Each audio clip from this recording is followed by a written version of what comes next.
A reading from John, the 13th chapter. Now before the festival of the Passover, Jesus knew that his hour had come to depart from this world and to go to the Father. Having loved his own who were in the world, he loved them to the end. The devil had already put it into the heart of Judas, son of Simon Iscariot, to betray him. And during supper, Jesus, knowing that the Father had given all things into his hands, and that he had come from God and was going to God, got up from the table, took off his outer robe, and tied a towel around himself. Then he poured water into a basin and began to wash the disciples' feet, and to wipe them with a towel that was tied around him. He came to Simon Peter, who said, "Lord, are you going to wash my feet?" And Jesus answered, "You do not know now what I am doing, but later you will understand." Peter said to him, "You will never wash my feet." Jesus answered, "Unless I wash you, you have no share with me." Simon Peter said to him, "Lord, not my feet only, but also my hands and my head." Jesus said to him, "One who is bathed does not need to wash except for the feet, but is entirely clean. And you are clean, though not all of you." For he knew who was to betray him. For this reason he said, "Not all of you are clean." After he had washed their feet, he put on his robe and had returned to the table. He said to them, Do you know what I have done to you? You call me teacher and Lord, and you are right, for that is what I am. So if I, your Lord and teacher, have washed your feet, You also ought to wash one another's feet.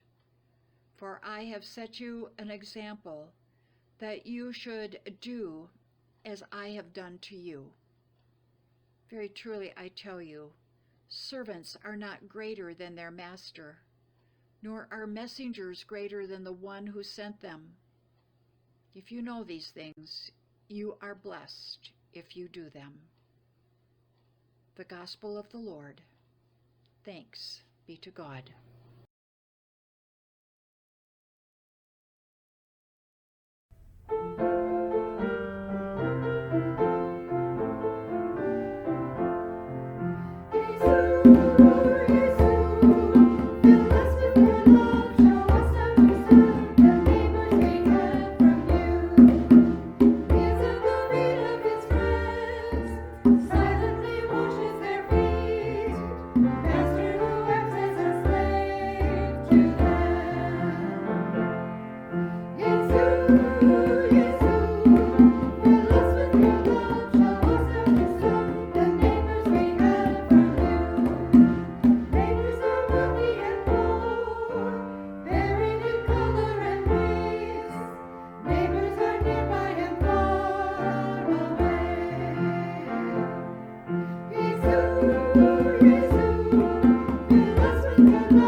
A reading from John, the 13th chapter. Jesus said, "Little children, I am with you only a little longer. You will look for me, and as I said to the Jews, so now I say to you, where I am going, you cannot come. I give you a new commandment, that you love one another. Just as I have loved you, you also should love one another. By this everyone will know that you are my disciples, if you have love for one another." The Gospel of the Lord. Thanks be to God.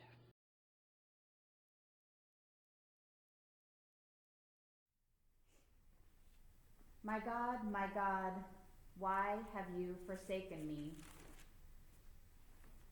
Why are you so far from helping me, from the words of my groaning?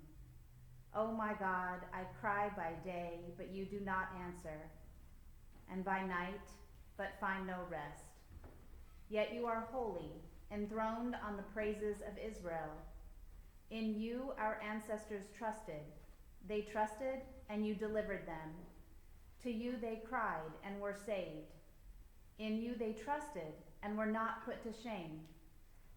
But I am a worm and not human, scorned by others and despised by the people. All who see me mock me. They make mouths at me. They shake their heads. Commit your cause to the Lord. Let him deliver. Let him rescue the ones in whom he delights. Yet it was you who took me from the womb. You kept me safe on my mother's breast. On you I was cast from my birth, and since my mother bore me, you have been my God. Do not be far from me, for trouble is near, and there is no one to help. Many bulls encircle me. Strong bulls of Bashan surround me. They open wide their mouths at me, like a ravening and roaring lion. I am poured out like water, and all my bones are out of joint. My heart is like wax. It is melted within my breast. My mouth is dried up like a potsherd, and my tongue sticks to my jaws. You lay me in the dust of death, for dogs are all around me. A company of evildoers encircles me. My hands and feet have shriveled. I can count all my bones. They stare and gloat over me. They divide my clothes among themselves, and for my clothing they cast lots. But you, O Lord, do not be far away. O my help, come quickly to my aid. Deliver my soul from the sword, my life from the power of the dog. Save me from the mouth of the lion. From the horns of the wild oxen you have rescued me. I will tell of your name to my brothers and sisters. In the midst of the congregation, I will praise you. You who fear the Lord, praise him. All you offspring of Jacob, glorify him. Stand in awe of him, all you offspring of Israel. For he did not despise or abhor the affliction of the afflicted. He did not hide his face from me, but heard when I cried to him. From you comes my praise in the great congregation. My vows will pay before those who fear him. The poor shall eat and be satisfied. Those who seek him shall praise the Lord. May your hearts live forever. All the ends of the earth shall remember and turn to the Lord, and all the families of the nations shall worship before him. For dominion belongs to the Lord, and he rules over the nations. To him indeed shall all who sleep in the earth bow down. Before him shall bow all who go down to the dust, and I shall live for him. Posterity will serve him. Future generations will be told about the Lord, and proclaim his deliverance to a people yet unborn, saying that he has done it. Here ends the reading.